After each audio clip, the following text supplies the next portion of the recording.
पे ही तो है सब कुछ, जमीन पे है। और जमीन पे जब ये नॉर्थ साउथ ईस्ट वेस्ट है तो वर्टिकल डायरेक्शन ये होगी, जो मेरे मार्कर इसकी वर्टिकल डायरेक्शन है, मतलब ये ऐसे चला था।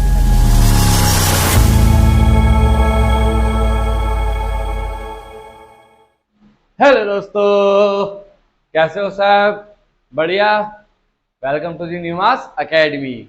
तो आज की वीडियो बहुत स्पेशल होने वाली है, क्योंकि आज की वीडियो में हम क्या पढ़ने वाले हैं? आज की वीडियो में करने वाले हैं वेक्टर पार्ट 3।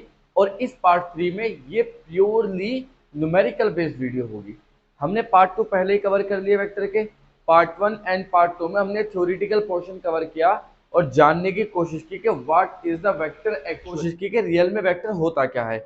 ये सारी चीजें जानने की कोशिश की थी फर्स्ट 2 वीडियोस में।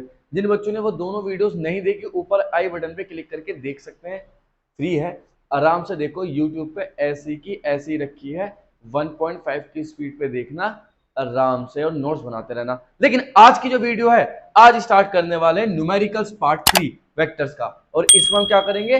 न्यूमेरिकल न्यूमेरिकल न्यूमेरिकल केवल, क्योंकि यहां हमें वेक्टर को अच्छे से अंडरस्टैंड करने के लिए न्यूमेरिकल पोर्शन कवर करना बहुत जरूरी है। तो कॉपी पेन निकाल के नोट्स बनाना स्टार्ट करो और देखते हैं भैया। चलिए, खैर यहां न्यूमेरिकल आते रहेंगे, क्योंकि न्यूमेरिकल में लिखूंगा तो टाइम लगेगा ज्यादा। तो सीधी सी बात है, न्यूमेरिकल यहां आते रहेंगे, मैं यहां सॉल्यूशन करता रहूंगा। न्यूमेरिकल यहां आते रहेंगे, मैं यहां सॉल्यूशन करता रहूंगा। दिक्कत आएगी तो कमेंट सेक्शन में पूछ सकते हैं सब बच्चे। क्वेश्चन नंबर 1 की हम बात करेंगे यहाँ पे। क्वेश्चन नंबर 1 में क्या कहा गया है? क्वेश्चन नंबर 1 मेरे पास है यहाँ, मुझे देखना पड़ेगा ना। तो क्वेश्चन नंबर 1 लिखा है, starting from point A man walks along a path which is in the shape of regular hexagon. देखो फिगर में बना भी रखा है, कुछ इस तरह से है। ये आया, फिर एक मैन ये चला, फिर क्या हुआ? फिर भैया ये ऐसे घूमा, फिर ये ऐसे चला था, फिर ये ऐसे आया था, उसके बाद ये इससे आकर के मिल गया था, है ना? ये हुआ। ये एंगल कितने दे रखे हैं सारे के सारे? 30 डिग्रीज। ये वाला एंगल भी कितना गिवन है हमें? 30 डिग्री। ये सारे के सारे एंगल कितने गिवन है हमें भैया? क्वेश्चन में ही 30 डिग्रीज हमें एंगल ये गिवन है। कोई दिक्कत वाली बात यहाँ है ही नहीं। जो कोई कह दे कि हाँ भाई कोई दिक्कत है। अच्छा, यहाँ डायरेक्शन बना के भी दे रखी है इन लोगों ने, बहुत अच्छा काम किया है ये तो। नॉर्थ, साउथ, और यहाँ क्या आता है? ईस्ट, और यहाँ क्या आता है? वेस्ट। अच्छा, तो ऐसे हेक्सागन के हिसाब से वो चल रहा है। हेक्सागन की हर एक साइड कितने मीटर की है? 10 मीटर की एक साइड है। तो कोई पर्सन है वो ऐसे चल रहा है, ऐसे ऐसे ऐसे ऐसे ऐसे ऐसे मूव किया उसने, है ना? अब इसने पूछा है नंबर फर्स्ट पार्ट में, क्या पूछा है? Describe he successive displacement.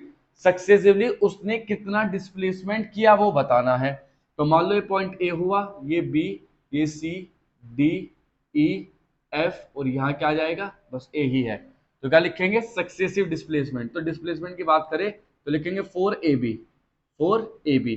A B portion में कितना डिस्प्लेस हुआ? ए से बी कितना है? 10 मीटर। तो 10 मीटर कौन सी डायरेक्शन है? ये ईस्ट, ड्यू ईस्ट, ऐसे लिखते हैं डायरेक्शन ड्यू ईस्ट, है ना? बात सही, ठीक है। सेकंड क्या? बीसी।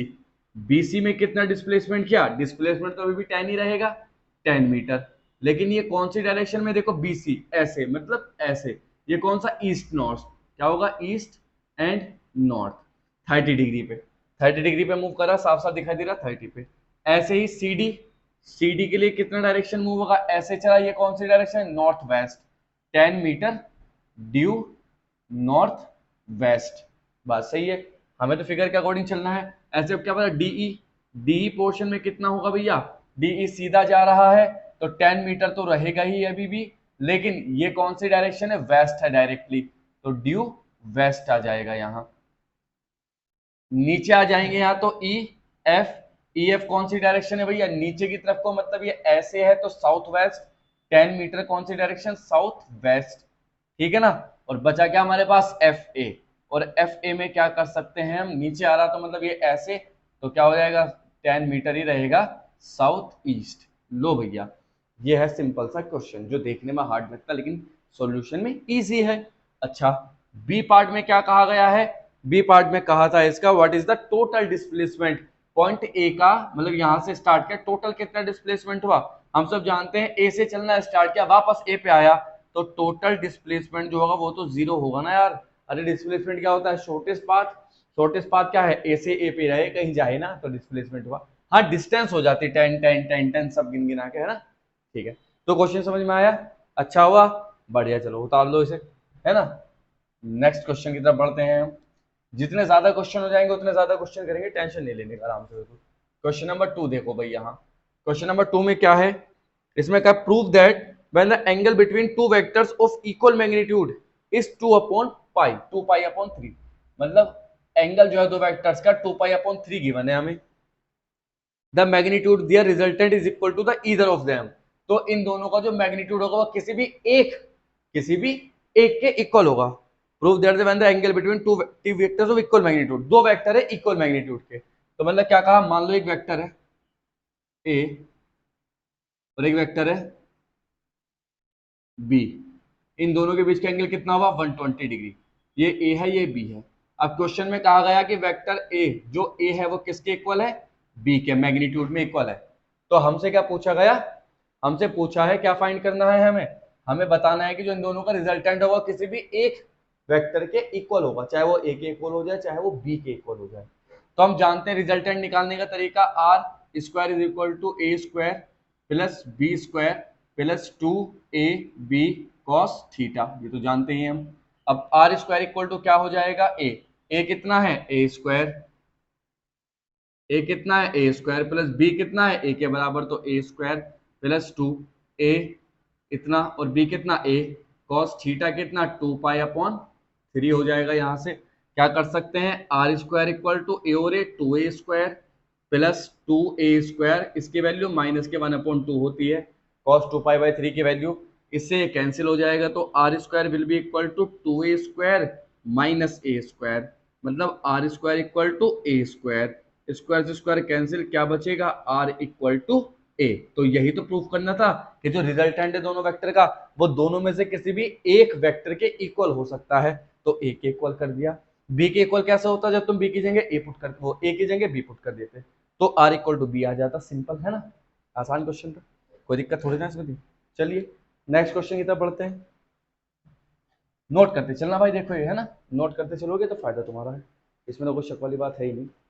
चलिए क्वेश्चन नंबर, हम बात करते हैं थर्ड की, क्वेश्चन नंबर थर्ड में क्या कहा है देखो जरा, क्वेश्चन नंबर थर्ड में है the magnitude of resultant of two vectors P and Q is given by इतना, दो वेक्टर्स पी एंड क्यू का रिजल्टेंट गिवन है हमें, R equal to P square plus Q square, ये गिवन है हमें, और हमसे क्या कहा गया, फाइंड थीटा, दोनों वेक्टर्स के बीच का एंगल बताना है, दोनों वेक्टर्स के बीच का एंगल बताना है, तो कर सकते हैं आराम से, कैसे करेंगे, हम जानते हैं आर स्क्वायर इक्वल टू क्या होता है, पी वेक्टर तो p square plus Q square plus 2pq cos theta.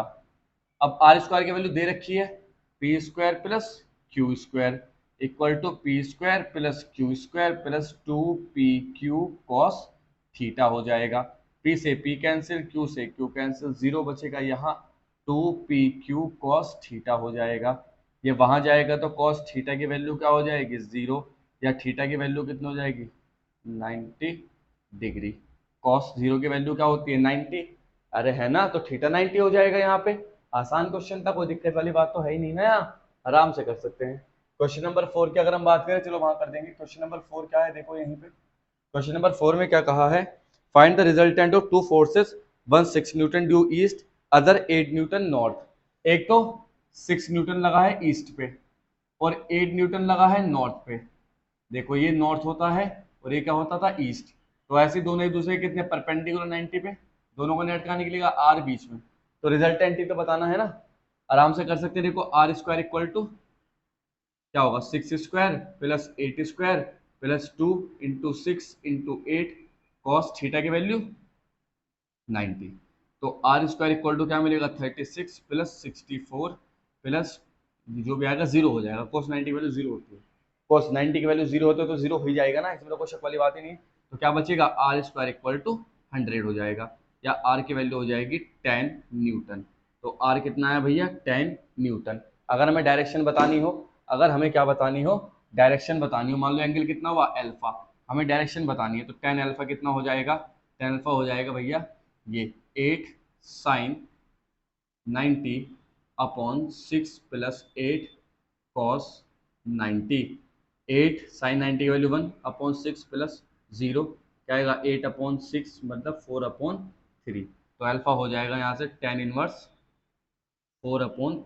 ये डायरेक्शन निकल के आ जाती है आराम से वेक्टर के केस में। कोई दिक्कत किसी को? कोई दिक्कत नहीं। चलिए खैर ये क्वेश्चन हो गए दोनों हमारे पास। नेक्स्ट क्वेश्चन की तरफ को बढ़ते हैं। मजा आ रहा है क्वेश्चन करने में? मजा आ रहा है क्वेश्चन करने में? नहीं? चलिए नेक्स्ट क्वेश्चन की तरफ को बढ़ते हैं। क्वेश्चन है अब देखो, has displacement 12 metre towards east. ये ईस्ट, ये नॉर्थ, ये साउथ, ये वेस्ट, और ये कौन सी डायरेक्शन है? वर्टिकल एक्सिस है, मतलब प्लेन में मान लिया हमने, प्लेन में। तो क्या कहा? 12 मीटर टुवर्ड्स ईस्ट। कितने मीटर चलता है? 12 मीटर ईस्ट में। ईस्ट में यहां से यहां कितना हुआ है? 12 मीटर, क्योंकि ईस्ट है ना, है ना। आगे क्या कहा इन्होंने? इन्होंने कहा east and 5 metre towards north. अब बाकी 5 मीटर कहाँ को चलता है? नॉर्थ में। नॉर्थ ऐसे है तो नॉर्थ तो हो जाएगा 5 मीटर नॉर्थ। सही है भैया? ऐसे चल के ऐसे 5 मीटर चलता है नॉर्थ में। तो हुआ क्या? नॉर्थ तो ये है ना, 5 मीटर चलता है कहाँ? नॉर्थ में। तो नॉर्थ को आए 5 मीटर नॉर्थ। ठीक है भैया। आगे क्या कहा? And then 6 metre vertically upward. अब 6 मीटर वर्टिकली अपवार्ड हुआ है, मतलब ऐसे गया है। अच्छा देखो ये 3D पिक्चर है। 3D मतलब 3D का मतलब ये है, देखो फिगर तुम्हें, वो फिगर कह रहा है, क्वेश्चन तुम्हें साफ साफ दिख रहा होगा साइड में। क्या कह रहा है वो? कि वो पहले 12 मीटर तो ईस्ट में चला, तो जो north south east west horizontal में ही तो होता है। अरे मतलब जैसे कि ये है, ये हमारे पास एक रजिस्टर है। अब इसमें क्या होगा? इसमें नॉर्थ साउथ ईस्ट वेस्ट ऐसे तो होगा। मैं इसका इस पर रख दूं यहाँ, ये ऐसे है ना, और ये मैं रख दूं उस पे ऐसे। तो क्या होगा? ये नॉर्थ साउथ ईस्ट वेस्ट, ये ऐसे और ये ऐसे। लो भैया नॉर्थ साउथ ईस्ट, देखो क्या है? North south east west. अब क्या हुआ? एक पार्टिकल है, वो कैसे चला? पहले तो ईस्ट में चला 5 मीटर ईस्ट, वो 12 मीटर ईस्ट में चला, ये चल के यहाँ आया। उसके बाद नॉर्थ में चला, नॉर्थ में चल के ये गया, नॉर्थ ऊपर है ना, तो नॉर्थ में चल के ये चला। उसके बाद वर्टिकली 5 मीटर ऊपर, तो मतलब ऐसे चलेगा, ऐसे ऐसे ऐसे ऐसे ऐसे ऐसे, समझ रहे हो ना। तो ये ऐसे गया, ऐसे गया, ये तो 2D है, ऊपर चल करके 3D हो जाएगा। ये हो जाएगा नहीं, क्योंकि 3D में, तो इसलिए मुझे एक्सिस ऐसे बनाने पड़े। तो याद रखो ध्यान से बात कि ये आया, उसके ऊपर वर्टिकल, तो पहले इन दोनों का वो देखो डिस्प्लेसमेंट कितना होगा। यहां से यहां तक ये 12, ये 5, तो ये कितना हो जाएगा? 13 मीटर। अरे हाइपोटेनियस है ना ये तो, राइट एंगल ट्रायंगल का हाइपोटेनियस हुआ। अब इसको ऊपर वर्टिकली, वर्टिकल मतलब ये चलेगा वर्टिकली, कितना चला वर्टिकली? वर्टिकली चला है भैया 6 मीटर, ये 6 मीटर। तो यहां से यहां फिर से इसका क्या हो जाएगा? ये हाइपोटेनियस। तो हाइपोटेनियस के लिए हम जानते हैं कैसे करेंगे, h equal to under root 13 का स्क्वायर प्लस 6 का स्क्वायर। 13 क्या होता है? 169, और ये 36, तो क्या हो जाएगा? ये हो जाएगा कितना? 905 और 390, और ये हो जाएगा 2 न्यूटन। न्यूटन या मीटर, मीटर है ना ये तो, मीटर। लो भैया ये है, ठीक सही आंसर देखो बिल्कुल।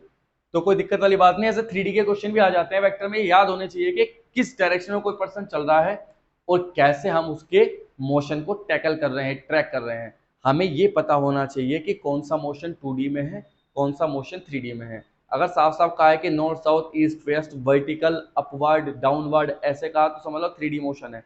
और अगर ये कह रहा है कि नॉर्थ में चलता है, ईस्ट में चलता है, वेस्ट में चलता है, साउथ में चलता है, तो 2D मोशन है बस, मतलब जमीन पे ही चल रहा है, उड़ नहीं रहा। नॉर्थ साउथ ईस्ट वेस्ट कहाँ होता है? अरे अर्थ पे ही तो होंगी ना, आसमान में तो होंगी नहीं। कि हम बनाते ऐसा है सर, आप ऐसे बनाते हो नॉर्थ साउथ ईस्ट वेस्ट, अरे ऐसा बनाते हैं तो मतलब ऐसा रियल में थोड़ी होती है डायरेक्शन कि नॉर्थ ऊपर साउथ नीचे, ऐसा है क्या? नॉर्थ ये मतलब नॉर्थ ये है, साउथ ये है, ईस्ट ये है, वेस्ट ये है। तो धरती पे ही तो है सब कुछ, जमीन पे है। और जमीन पे जब ये नॉर्थ साउथ ईस्ट वेस्ट है तो वर्टिकल डायरेक्शन ये होगी, जो मेरे मार्कर इसकी वर्टिकल डायरेक्शन है। मतलब ये ऐसे चला था, फिर ऐसे चला था, फिर ऐसे हुआ था। तो यहां से यहां तक की डिस्टेंस तो हाइपोटेनस ही कहलाएगी, नहीं कहलाएगी? बस ये है बात सारी की सारी। तो खैर क्वेश्चन तो अच्छे हैं, इसमें कोई शक वाली बात नहीं होनी चाहिए। अगले क्वेश्चन की तरफ को पढ़ते हैं और देखते हैं भाई क्या कह रहा है अगला क्वेश्चन। देखो यहाँ अगले क्वेश्चन किस पे बेस्ड है? देखो यूनिट वेक्टर और डायरेक्शन वेक्टर पे बेस्ड है। क्या है? Based on direction vectors and 3D vectors. 3D vectors मतलब आई जे के कैप, और डायरेक्शन वेक्टर वो यूनिट वेक्टर या डायरेक्शन वेक्टर एक ही तो होता था ना, वो है भाई। उस पे बेस्ड क्वेश्चन है। तो पहले यूनिट वेक्टर समझते हैं क्या है, बता दिया था मैंने, फिर बता देता हूँ। ये होता है A cap equal to vector A upon mod A. ऐसे हम यूनिट वेक्टर निकाल सकते हैं। यूनिट वेक्टर निकालने का सिंपल तरीका है, जो वेक्टर वो ऊपर लिखो, उसके बाद उस वेक्टर का मॉडुलस ले लो। कैप से हम इसे डिनोट करते हैं, तो ये यूनिट वेक्टर है। मान लो हमारे पास ए की वैल्यू है क्या, x i cap plus y j cap plus z k cap. हमें इसका यूनिट वेक्टर या डायरेक्शन वेक्टर कैलकुलेट करना है। तो कैसे करेंगे, पहले इसका मोड निकालना पड़ेगा। ये मोड निकालेंगे तो मोड निकालना सब जानते हैं, एक्स स्क्वायर आई का कोफिशिएंट, जे का कोफिशिएंट वाई स्क्वायर, के का coefficient z square. Values put करेंगे यहाँ, तो ए कैप इक्वल टू हो जाएगा x i cap plus y j cap plus z k cap, और नीचे क्या चल रहा है, ये under root x square plus y square plus z square, है ना। तो ये बात है भाई। तो हमें पता है कि ये यूनिट वेक्टर होता है। तो अब इसके क्वेश्चन कैसे करने हैं, ये मेन बात ये देखनी है। तो देखो क्वेश्चन की बात करते हैं। क्वेश्चन साइड में आ रहा होगा, है ना, आया नहीं तो आने वाला होगा। मैं क्वेश्चन पढ़ता हूँ यहाँ। क्वेश्चन में लिखा है बेसिक क्वेश्चन, बहुत बेसिक क्वेश्चन, इससे स्टार्ट करेंगे। क्वेश्चन नंबर 6 से लिखा है, if A vector A given है, हमें कितना 2i cap plus 3j cap, है ना, नहीं 3i कैप है और प्लस 2j कैप है, और वेक्टर बी गिवन है, हमें कितना गिवन है यहाँ पे, हमें आई कैप माइनस 2j कैप और प्लस 3k कैप, और हमसे पूछा गया फाइंड करना है हमें। क्या फाइंड करना है बेटा, vector A plus vector B का magnitude and vector A minus vector B का मैग्नीट्यूड। दो चीजें फाइंड करनी है। तो देखो क्या पहले प्लस करना पड़ेगा, उसके बाद मैग्नीट्यूड निकालना होगा। ऐसे डील करना है। तो करो भाई, ट्राई करो। कर लिया, कर लिया ट्राई। देखो क्या करेंगे, हम vector A plus vector B की बात करते हैं पहले। तो जब करेंगे तो ऐड कर देंगे आई और आई, 4i कैप माइनस जे से जे कट जाएगा 0j cap plus 3k cap. ठीक है, इसका मैग्नीट्यूड निकालेंगे तो vector A plus vector B का मैग्नीट्यूड होता है अंडर रूट 4 का स्क्वायर प्लस 3 का स्क्वायर। क्या हो जाएगा, 5 आ जाएगा, बस और क्या चाहिए था। अरे इतना आसान तो क्वेश्चन है यार ये। अब हमें ए माइनस बी निकालना है। लिखेंगे vector A minus vector B. Vector A कितना है, 3i cap plus 2j cap bracket minus vector B कितना है, I cap minus 2j cap plus 3k cap. ठीक है ना, करेंगे 3 में से बन गया 2i कैप, ये प्लस 4j कैप, और ये क्या हो जाएगा माइनस के 3k कैप। हमें निकालना है mod vector A minus vector B. तो क्या हो जाएगा under root 4 plus 16 minus 9, plus ही आएगा ये भी, तो अंडर रूट हो जाएगा 29। तो आसान क्वेश्चन तो है यार, अंतर थोड़ी है कुछ। इसमें आई कैप जे कैप के कैप दे करके इन वेक्टर को 3D में कन्वर्ट कर दिया गया, और इनकी प्रॉपर्टीज लगानी थी हमें, वो हमने लगा ली यहाँ पे। चलिए नेक्स्ट क्वेश्चन की तरफ बढ़ते हैं। क्वेश्चन नंबर 7 की तरफ बढ़ते हैं। क्वेश्चन नंबर 7 में क्या कहा है, देखो जरा क्वेश्चन ध्यान से। क्वेश्चन नंबर 7 में कहा है हमसे क्या, find a unit vector parallel to the resultant of these vector. दो वेक्टर से इनके रिजल्टेंट के पैरेलल यूनिट वेक्टर बताना है। 4j cap minus 2k cap, और वेक्टर बी हमें गिवन है कितना, 3i cap minus 5j cap और प्लस k कैप। अब देखो दो वेक्टर है, इन दोनों का कुछ ना कुछ रिजल्टेंट होगा जो कि r होगा। अब उस r के पैरेलल जो यूनिट वेक्टर है, वो यूनिट वेक्टर बताना है। किसके पैरेलल, रिजल्टेंट के पैरेलल। तो देखो क्या होगा, पहले तो इनका मैग्नीट्यूड वेक्टर आर कैसे जोड़ते थे, vector A plus vector B, है ना, आई कैप जे कैप है तो डायरेक्टली जोड़ दो वेक्टर लगा के, वरना मॉड लेकर के भी कर सकते हैं, under root A square plus B square plus 2ab cos theta. तो क्या हो जाएगा, यहाँ देखो ए की वैल्यू आई और 3i 4i कैप, ये 4 में से बन गया माइनस जे कैप और माइनस के कैप। ये तो वेक्टर आर है। हमें इसका मैग्नीट्यूड निकालना हो तो मैग्नीट्यूड कैसे निकालेंगे, mod R equal to under root i का 16 प्लस 1 तो क्या है अंडर रूट 18। आई होप सब पे मोड निकालना तो आता ही है। अब हमें पता है unit vector vector parallel to resultant, resultant के पैरेलल यूनिट वेक्टर कैसे निकालते हैं, A cap equal to vector R upon mod R. लो सो सिंपल, वेक्टर आर कितना था 4 I cap minus J cap minus K cap और mod R कितना under root 18। तो ऐसा आराम से सोल्व कर सकते हैं, कोई दिक्कत यहाँ, ठीक। नेक्स्ट क्वेश्चन की तरफ को बढ़े अगर हम, तो क्वेश्चन नंबर कौन सा है ये 7, नहीं 7 तो ये था 8, क्वेश्चन नंबर 8 की तरफ की बात करें अगर हम 8 की, तो क्वेश्चन नंबर 8 क्या कहता है, देखो यहाँ इसमें लिखा है, क्वेश्चन नंबर 8 में लिखा है भैया, find the magnitude and direction of I plus J I minus J. क्या होगा, magnitude and direction, magnitude and direction किसकी, number first I plus J, side में दिख भी रहा होगा, और आई माइनस जे, इसका मैग्नीट्यूड और डायरेक्शन निकालनी है। देखो आई प्लस जे है, ये आई प्लस जे का मैग्नीट्यूड एंड डायरेक्शन, मैग्नीट्यूड तो हम जानते हैं क्या, मैग्नीट्यूड पहले पोर्शन की बात कर रहे हैं, मैग्नीट्यूड कैसे निकालते हैं, अंडर रूट 1 का स्क्वायर प्लस 1 का स्क्वायर, अरे आई का कोएफिशिएंट 1 जे का 1 तो क्या है अंडर रूट 2, मैग्नीट्यूड तो आया। डायरेक्शन मतलब एंगल, डायरेक्शन मतलब थीटा, और थीटा कैसे निकालते हैं, डायरेक्शन के लिए हम जानते हैं क्या, cross product vector, dot product vector A dot vector B equal to क्या होता है, ए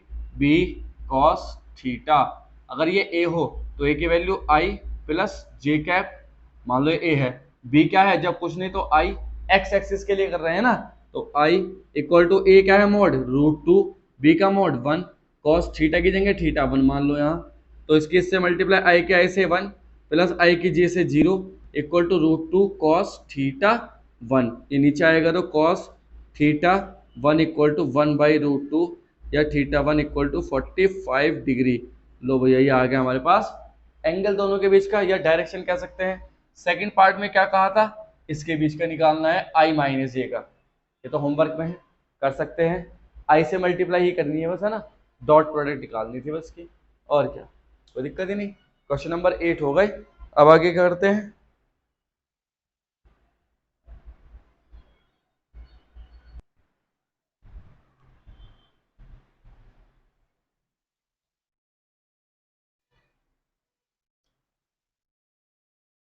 ठीक है भैया, चलिए बात करते हैं क्वेश्चन नंबर 9 की, आ ही रहा होगा सामने साइड में, तो क्वेश्चन नंबर 9 की बात अगर हम करें यहाँ, तो इसमें क्या है, देखिए जरा, क्वेश्चन नंबर 9 में इसमें लिखा है find the angle between two vectors, vector है तो इसका एंगल बताना, आई वो ए इक्वल टू क्या दे रखा है, वेक्टर है, छोटा बच्चों वाला क्वेश्चन है लेकिन करा देता हूँ क्योंकि हर एक टाइप लेने हैं ना, तब देखो क्लास वाइज हो रहे हैं, 11 क्लास का कोडिंग क्वेश्चन हो रहे हैं, कोई कंपटीशन के क्वेश्चन नहीं स्टार्ट हुआ अभी, केवल उसके आईआईटी के या नीट के वो नहीं है, ये तो सिंपल क्वेश्चन है बिल्कुल जो तुम्हारे स्कूल एग्जाम में आएंगे, ठीक। लेकिन अगर नीट और आईआईटी के चाहिए तो अभी कराऊंगा, थोड़ा इंतजार तो करोगे नहीं, आईआईटी का पोर्शन अलग है, नीट का पोर्शन अलग है, इसलिए वीडियो इतनी लंबी है भाई, ऐसे ही थोड़ी ना, तो टेंशन ले रहे हो, अलग आ जाएगा सब। तो वेक्टर ए हो जाएगा ये, क्या बी वेक्टर कितना हो जाएगा, वेक्टर बी की वैल्यू है 2 आई कैप प्लस जे कैप माइनस 4 के कैप, दोनों के बीच का एंगल बताना है। हम जानते हैं थीटा इक्वल टू क्या होगा, वेक्टर ए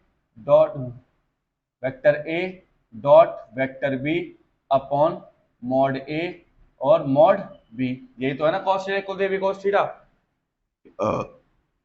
कर सकते हैं। तो ए की वैल्यू क्या है, I cap minus 2 J cap minus 5 K cap, dot लगाओ यहाँ, बाहर क्या है 2 आई कैप प्लस जे कैप माइनस 4 के कैप, यहाँ लिखो, नीचे क्या चल रहा, ए का मॉड अंडर रूट आई का कोफिशिएंट 1 प्लस 4 प्लस 25, सबका आता है ये करना, ये क्या है 4 प्लस 1 प्लस 16, ऊपर आई वालों के आई वालों से 2 माइनस 2 प्लस 20, नीचे क्या चलेगा अंडर रूट 20 30 हो जाएगा, और अंडर रूट क्या हो जाएगा ये 21 हो जाएगा, 20 अपॉन क्या हो जाएगा अंडर रूट 0 3 0, ये भैया लो आंसर आ जाएगा। अरे कोई दिक्कत है क्या, थीटा कौन सा है, थीटा कॉस थीटा वाला थीटा है, तो ये तो कॉस थीटा है, अरे तो बड़े आराम से आ जाएगा, लेकिन आएगा कैसे, सॉल्व करने से, प्रैक्टिस करने से, बिना प्रैक्टिस के कुछ कर पाओगे क्या, बिना प्रैक्टिस के कुछ हुआ है क्या, इस जीवन में कभी कुछ नहीं कर सकते जब तक तुम किसी काम में निपुण ना हो। और निपुण बनने के लिए तुम्हें उस काम की बार बार प्रैक्टिस करनी पड़ेगी। तुम्हें कोई क्वेश्चन सॉल्व करना है तो तुम्हें उसकी प्रैक्टिस करनी पड़ेगी। तुम्हें कोई कॉन्सेप्ट याद रखना है तुम्हें उसकी प्रैक्टिस करनी पड़ेगी। तुम्हें न्यूमेरिकल पे कमांड हासिल करनी है तुम्हें उनकी प्रैक्टिस करनी पड़ेगी। किसी सब्जेक्ट पे कमांड रखनी है तुम्हें उनकी उस सब्जेक्ट की उस पर्टिकुलर सब्जेक्ट की प्रैक्टिस करनी पड़ेगी।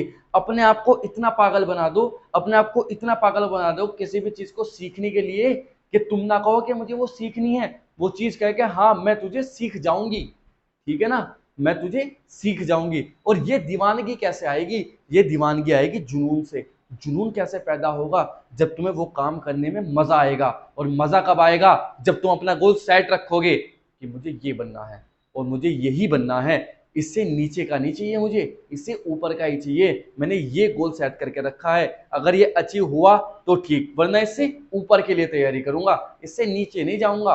अगर तुम्हारा गोल है आईआईटीएन बनना तो एनआईटी में नहीं जाना, मुझे आईआईटी में ही जाना है। और आईआईटी में कौन सी में जाना है? वो उससे ऊपर भले हो जाए, मान लो तुमने दिल्ली आईआईटी सोचा हो तो बॉम्बे भले मिल जाए। समझ गए ना? तो कहने का मतलब यही है कि अगर गोल रखोगे तो हर चीज अचीव हो जाएगी। और उस गोल को प्राप्त करने के लिए तुम्हें you have to be a consistent towards your goal. यही चीजें हैं बस सारे के सारे। खैर, और कंसिस्टेंस कैसे होंगे? क्वेश्चन लगा के, डेली वीडियो में से क्वेश्चन देख करके, क्वेश्चन की प्रैक्टिस करके और अपने प्रॉपर नोट्स बना के। सिंपल क्वेश्चन था, आसानी से कर सकते हैं, कोई दिक्कत वाली बात ही नहीं है। ठीक है भाई, क्वेश्चन नंबर 10 की बात करते हैं। क्वेश्चन नंबर 10 में क्या कहा हुआ है? ये थोड़ा अच्छा क्वेश्चन है। इसमें लिखा है find the component of vector A. Find the component of vector A. Vector A दे रखा है हमें कितना?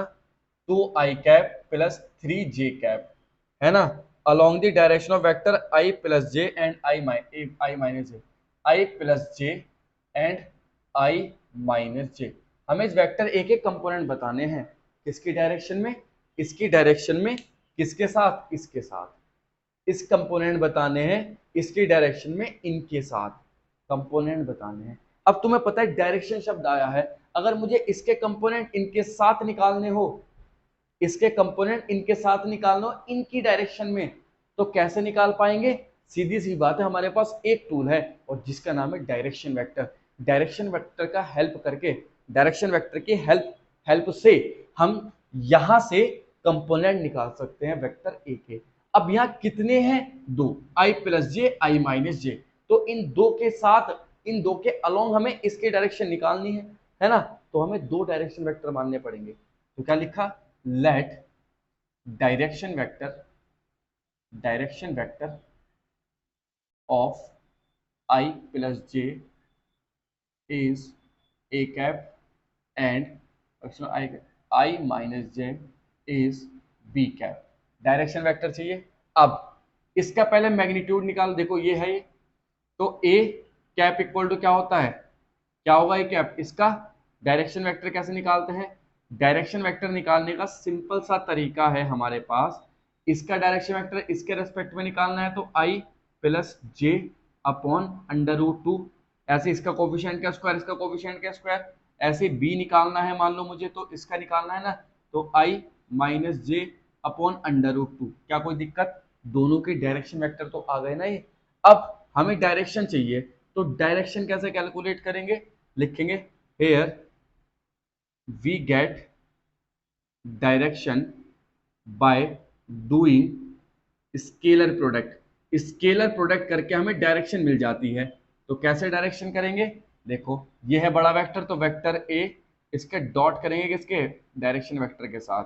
तो क्या था वो? 2i cap plus 3j cap, ए की वैल्यू रखी और डॉट लगाया। ए कैप की वैल्यू क्या है? i cap plus J cap, नीचे क्या चल रहा है? Root two. 1/√2 बाहर ले लेंगे हम, अंदर बचेगा 2 2 सा 2 3। तो क्या आया भैया? ये 5/√2। ये आया किसके लिए? आई डॉट ए के लिए। अब हमें पता है क्या? हमें पता है क्या कि डायरेक्शन, तो लिखेंगे डायरेक्शन। कैसे निकालेंगे डायरेक्शन? देखो ये जो था 5√2, इस 5√2 के मल्टीप्लाई इसके साथ, पूरे के साथ किसके मल्टीप्लाई करनी है? इसकी। तो क्या लिखेंगे? Vector A dot vector A dot A cap, ऐसे निकालेंगे। तो क्या हो जाएगा? वेक्टर ए की value 2i cap plus 3j cap into dot लगा दो। इसकी वैल्यू क्या है, vector A dot A cap की निकाल रखी है 5/√2, तो क्या आ जाएगा 5/√2 और यहाँ 2i cap plus 3j cap. लो भैया ये आया है। अब ऐसे i माइनस जे का कर सकते हैं क्या, तुम ही करोगे। i माइनस जे के में क्या करना है, बिल्कुल सेम टू सेम यहाँ माइनस आता चला जाएगा, बस यहाँ माइनस यहाँ, तो मैं समझ गया -1/√2, तो कुल मिलाकर के सेम टू सेम ऐसे ही हो जाएगा। क्वेश्चन में कोई बात नहीं थी, सीबीएसई 20 क्वेश्चन है, 10 क्वेश्चन हमने पूरे के पूरे यहाँ कर लिए इससे रिलेटेड। कोई दिक्कत हो तो मुझे बताओ, कमेंट सेक्शन में बता देना, ठीक है। अब क्या हाँ नीट पोर्शन, अब क्या करेंगे, नीट पोर्शन, नीट के क्वेश्चन करेंगे। चलिए नीट के क्वेश्चन भी करते हैं भाई, बिल्कुल करेंगे नीट के क्वेश्चन, आराम से करेंगे नीट के क्वेश्चन, क्यों टेंशन ले रहे हो। चलिए नीट के क्वेश्चन करेंगे, लिखेंगे NEET portion, NEET portion. NEET portion क्या, नीट में कैसे क्वेश्चन आते हैं, वेक्टर से। नीट में है एंगुलर मोमेंटम एक वेक्टर क्वांटिटी है, एनर्जी स्केलर है, हीट स्केलर है, तो क्या बची angular momentum, angular momentum, angular momentum, क्योंकि मोमेंटम एक वेक्टर क्वांटिटी होती है पहली चीज, ठीक है। क्वेश्चन नंबर 2 की बात करते हैं। क्वेश्चन नंबर 2 में क्या कहा गया है, 6 वेक्टर्स दे रखे हैं, देखो ये वेक्टर ए ऐसे है ना, ये वेक्टर डी ऐसे है, और क्या है ये वेक्टर बी ऐसे है, अच्छा, और वेक्टर ये ई ऐसे है, और वेक्टर ये एफ कैसे है, ऐसे है, और ये वेक्टर सी कैसे है, ऐसे है। और हमसे क्या कहा गया, इनमें से कौन सा स्टेटमेंट ट्रू है, तो देखो क्या है, vector B plus vector C equal to vector F, मतलब वेक्टर बी कहाँ है, vector B plus vector C equal to vector F होगा क्या, बनाओ भैया, वेक्टर बी ये बन रहा है। अब मुझे वेक्टर को शिफ्ट कर सकते हैं, पहले ही बताया मैंने प्रॉपर्टी में, ये सी ऐसे लग रहा है, और वेक्टर एफ कैसे, वेक्टर एफ देखो ऐसे जाने की कोशिश कर रहा, तो सरासर गलत होगा, ये तो हो नहीं सकता, नहीं हो सकता ना, क्या हो सकता है, नहीं होगा सर, ठीक है। अगला देखो क्या कहा इसने ऑप्शन में, D C equal to F, मतलब vector D vector C, vector D कहाँ है, वेक्टर डी ये रहा, वेक्टर डी, वेक्टर सी है ना, वेक्टर सी ऐसे लगाया भैया, वेक्टर सी ये लगा दिया, और इक्वल टू एफ बता रहा है ये, तो एफ बता रहा मतलब ये ऐसे करके ये जा रहा है, एफ तो ऐसे जाएगा, तो नहीं होगा ये भी, क्या होगा इसमें, इसमें तो कुछ हो ही नहीं सकता, गलत है ये भी। अगला क्या है, अगला कहा इसने vector D plus vector E equal to vector F, vector D कहाँ है, वेक्टर डी ये रहा है ना, वेक्टर ई कहाँ है, वेक्टर ई ये रहा, और वेक्टर एफ कहाँ है, वेक्टर एफ ये रहा भाई, ऐसे जाएगा वेक्टर एफ, या नीचे भी ले आओ कोई बात नहीं, या यहाँ पे लेके गए होगे तो भी कुछ नहीं होगा, गलत है ये, है ना। तो बचा कौन सा, लास्ट बचना चाहिए, लास्ट ही होना चाहिए, vector B plus vector equal to vector, vector B कहाँ है, वेक्टर बी ये रहा है ना, वेक्टर ई कहाँ है, वेक्टर ई ये रहा, और वेक्टर इक्वल टू क्या होना चाहिए, वेक्टर एफ, वेक्टर एफ कहाँ है, वेक्टर एफ ये रहा, तो वेक्टर एफ ऐसे बन जाएगा। क्या याद आया कुछ, क्या याद आया, क्या क्या है ये, law of triangle, law of triangle, और ये कहता क्या था कि ये रिप्रेजेंट करेगा, ये किसे रिप्रेजेंट करेगा, रिजल्टेंट को, तो vector E plus vector B equal to vector F, this is the true option, this is the law of triangular, है ना। तो बस वेक्टर को शिफ्ट करने की शिफ्टिंग प्रॉपर्टी यूज करनी है, और करने क्या है यार, कुछ है थोड़े इन क्वेश्चन में, आसान क्वेश्चन होते हैं, नीट के तो बोर्ड जैसे क्वेश्चन होते हैं, बस कुछ क्वेश्चन टफ हो जाते हैं, बायोलॉजी वाले और फिजिक्स के भी कुछ हो जाते हैं, प्रैक्टिस का खेल है। थर्ड क्वेश्चन, थर्ड में क्या है, if the unit vector is represented by, unit vector A cap कैसे रिप्रेजेंट कर रहा है, 0.5 आई कैप माइनस 0.8 जे कैप प्लस सी के कैप, ठीक है। हमसे पूछा वैल्यू सी की बतानी है, हम जानते हैं यूनिट वेक्टर का मैग्नीट्यूड क्या होता है, 1, unit vector is the vector which has unit magnitude, ये 1 मैग्नीट्यूड, मतलब मोड ए कैप क्या हो जाएगा 1, तो लगाओ भैया, मोड निकालने का तरीका, आई का कोएफिशिएंट 0.5 का स्क्वायर प्लस 0.8 का square plus C square equal to 1, under root क्या हो जाएगा ये 0.25 plus 0.64 plus C square equal to 1, दोनों तरफ स्क्वायर कर दो, तो ये कितना आ जाएगा 9, और ये क्या हो जाएगा 8, 0.1 plus C square equal to 1, इसे वहाँ लेके जाओ, C square equal to 1 minus के 0.89, या सी स्क्वायर इक्वल टू क्या हो जाएगा 0.11, या सी की value under root 0.11, under root 0.11, ये रहा भाई option number B is a correct option, सही है, कोई दिक्कत, अरे आराम से हो जाएगा, क्यों टेंशन ले रहे हो, सब हो जाएंगे। चलिए नेक्स्ट क्वेश्चन की तरफ को बढ़ते हैं। नेक्स्ट क्वेश्चन क्या है, नेक्स्ट क्वेश्चन में कहा है हमसे क्वेश्चन नंबर 4 है। क्वेश्चन नंबर 4 में क्या कहा, if magnitude of the sum of two vectors is equal to the magnitude of the difference of two vectors then the angle between the vector. इसने कहा मैग्नीट्यूड ऑफ सम मतलब vector A plus vector B, इनका magnitude जो है वो किसके इक्वल होना चाहिए, vector A minus vector B के। तो दोनों के बीच का क्या बताना है, एंगल बताना है। अब मैग्नीट्यूड निकालना सब जानते हैं, कैसे, under root A square plus B square plus 2 B cos theta, है ना। ऐसे हमारा रखो under root A square plus B square, यहाँ क्या आएगा -2ab कॉस थीटा। ठीक है, रूट से रूट कैंसिल हो जाएगा, क्या बचेगा ए स्क्वायर प्लस ये ए स्क्वायर से ए स्क्वायर, बी स्क्वायर से बी स्क्वायर, रूट हटा के, है ना। ऐसे तो भी कट जाएगा, नहीं कटेगा। 2ab कॉस थीटा और इसे लिया यहाँ +2ab cos theta equal to 0, क्योंकि एंगल निकालना है ना। तो क्या बचा 4ab cos theta equal to 0, या कॉस थीटा इक्वल टू 0, या थीटा इक्वल टू 90। अरे 0 90 की वैल्यू होती है ना, देखो है क्या 90 ऑप्शन में, बिल्कुल है sir, D option is a correct option. Next की तरफ बढ़ते हैं, क्वेश्चन नंबर 5 की तरफ। क्वेश्चन नंबर 5 में क्या कहा, वेक्टर ऊपर किया भी बिल्कुल सेम 90 क्वेश्चन है, सेम वही तो है यार। देखो कितनी बार रिपीट हुआ, 3 टाइम्स रिपीट हुआ, 6 में, 96 में और 91 में। उससे अगला भी, उससे अगला अलग है, तो 6 ही कर लेते हैं, 5 तो सिमिलर है बिल्कुल।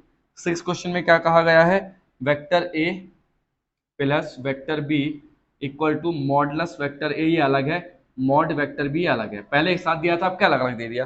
पूछा क्या है, एंगल पूछा है, आराम से कर सकते हैं। क्या करेंगे, A square plus B square plus 2ab cos theta, ये मॉडलस दे रखा है, मॉड है तो मतलब ये लगाते हैं मैग्नीट्यूड, इसका मैग्नीट्यूड ए स्क्वायर हो जाएगा, है ना, और इसका क्या हो जाएगा बी स्क्वायर।